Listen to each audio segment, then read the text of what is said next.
आई भैया, हम भोजपुरी गाय गुलशन राजा कुछ दिन पहले छोटू और आरती के प्यार की कहानी रउआ लोगों देखनी, और यही बात पे आज सोनी और पंकज के प्यार में यही गाना लेके आइल बानी। रउआ लोगों के उम्मीद बा जरूर अच्छा लगी।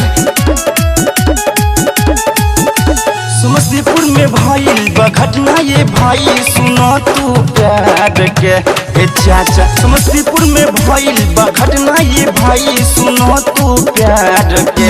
देहांत पंकज के भइल बा जी, अब सोनी कैसे हो। देहांत पंकज के भइल बा जी, अब सोनी कैसे हो।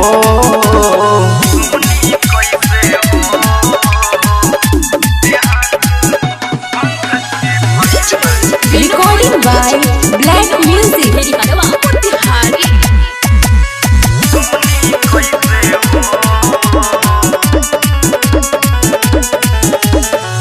सब महीना से चलत रहे प्यार हो, जानत नहीं ओकर माई बाबू रहे प्यार हो। ए चाचा सुनत हो, सब महीना से चलत रहे प्यार हो, जानत नहीं रहे ओकर माई प्यार हो। पूरा बिहार में भइल बहाला सोनी के प्यार हो। ए भाई, पूरा बिहार में भइल बहाला सोनी के प्यार हो। देहांत पंकज के भइल बा जी, अब सोनी कैसे हो। देहांत पंकज के भइल बा जी, अब सोनी कैसे हो।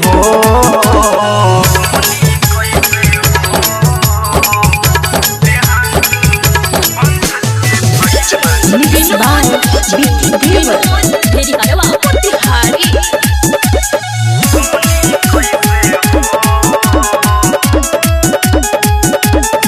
चार बजे फोन आइल रहे पंकज के गाँव से, प्यार में देहांत भइल बा बिजली के तार से। ए चाचा सुन हो तू प्यार, 4 बजे फोन आइल रहे पंकज के गाँव से, प्यार में देहांत भइल बा बिजली के तार से। पूरा गाँव में भइल बहाला पंकज के प्यार हो। ए चाचा, पूरा गाँव में भइल बहाला पंकज के प्यार हो। देहांत पंकज के भइल बा जी, अब सोनी कैसे हो। देहांत पंकज के भइल बा जी, अब सोनी कैसे हो। Recording by Black Music.